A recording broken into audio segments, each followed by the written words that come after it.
ಕಳೆದ ಒಂದು ವಾರದಿಂದ ಮಳೆರಾಯನ ಆರ್ಭಟ ಕಡಿಮೆ ಆಗಿತ್ತು. ಆದರೆ ಬೆಳಗಾವಿ ಜಿಲ್ಲೆಯಲ್ಲಿ ವರುಣನ ಆರ್ಭಟ ಇದೀಗ ಜೋರಾಗಿದೆ. ಚಿಕ್ಕೋಡಿ ಉಪವಿಭಾಗದಲ್ಲಿ ವರುಣನ ಅಬ್ಬರ ಮಾತ್ರ ಜೋರಾಗಿದೆ. ಕೊಕಟನೂರು ಯಲ್ಲಮ್ಮ ದೇವಿಗೆ ಜಲ ದಿಗ್ಬಂಧನ ಆಗಿರುವುದು. ಮಳೆ ಆರ್ಭಟಕ್ಕೆ ಯಲ್ಲಮ್ಮ ದೇವಸ್ಥಾನ ಇದೀಗ ಜಲಾವೃತ ಆಗಿದೆ. ಕೊಕಟನೂರು ಯಲ್ಲಮ್ಮ ದೇವಿಗೆ ಜಲ ದಿಗ್ಬಂಧನ ಆಗಿರೋದು. ಮಳೆ ಆರ್ಭಟಕ್ಕೆ ಜಲ ದಿಗ್ಬಂಧನ ಆಗಿದೆ. ಬೆಳಗಾವಿ ಜಿಲ್ಲೆಯ ಚಿಕ್ಕೋಡಿ ವಿಭಾಗ ದೇವಸ್ಥಾನ ಜಲ ದಿಗ್ಬಂಧನ ಆಗಿದೆ. ದೇವಸ್ಥಾನದ ಗರ್ಭಗುಡಿಗೆ ಮಳೆ ನೀರು ನುಗ್ಗಿದೆ. ದೇವಿಯ ಮೂರ್ತಿ ಅರ್ಧದಷ್ಟು ಮುಳುಗಿದೆ ಅಂತ ಹೇಳ್ತಿದ್ದಾರೆ. ನೀರಿನ ಮಧ್ಯೆ ದೇವಿಯ ದರ್ಶನಕ್ಕೆ ಭಕ್ತರು ಬಂದಿದ್ದು. ನೀರಿನಲ್ಲೇ ಪೂಜಾ ಕೈಂಕರ್ಯಗಳು ಕೂಡ ಸಾಗಿದೆ.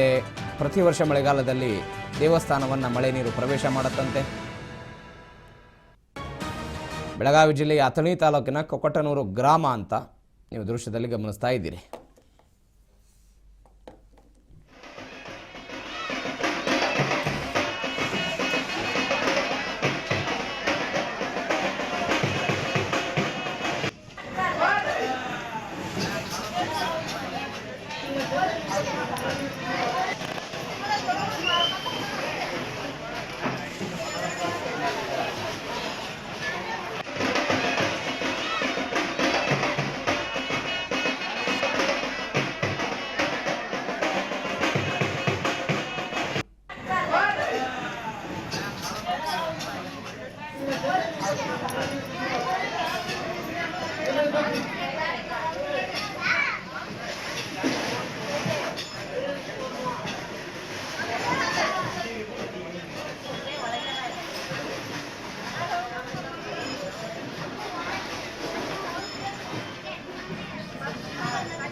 ಹೆಚ್ಚಿನ ಡೀಟೇಲ್ಸ್ ಕೊಡ್ತಾರೆ ಬೆಳಗಾವಿ ಪ್ರತಿನಿಧಿ ಮಂಜುನಾಥ್ ಫೋನ್ ಸಂಪರ್ಕದಲ್ಲಿದ್ದಾರೆ. ಮಂಜುನಾಥ್, ನೀರಿನಲ್ಲೇ ಪೂಜಾ ಕೈಂಕರ್ಯಗಳಾಗ್ತಿದೆ ಅನ್ನೋದು ಸುದ್ದಿ ಆ ಪರಿಪ್ರಮಾಣದಲ್ಲಿ ಇದೆಯಾ ಮಳೆ?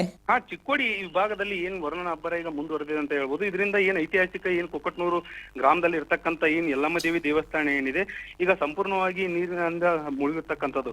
ಇದಲ್ಲದೆ ನೀರು ಮುಳುಗಿದ್ರು ಕೂಡ ಏನ್ ಗರ್ಭಗುಡಿ ಏನ್ ಮೂರ್ತಿ ಇರುತ್ತೆ, ಮೂರ್ತಿ ಅರ್ಧ ಮುಳುಗಿದ್ರು ಕೂಡ ಅಲ್ಲಿ ಇರ್ತಕ್ಕಂಥ ಭಕ್ತಾದಿಗಳು ದಿನನಿತ್ಯ ಯಾವ ರೀತಿಯಾಗಿ ಪೂಜೆಯನ್ನು ಸಲ್ಲಿಸ್ತಿದ್ರು ಅದೇ ರೀತಿಯಾಗಿ ಕೂಡ ಇವತ್ತು ಕೂಡ ಪೂಜೆಯನ್ನ ಸಲ್ಲಿಸ್ತಾ ಇರುವಂತದ್ದು.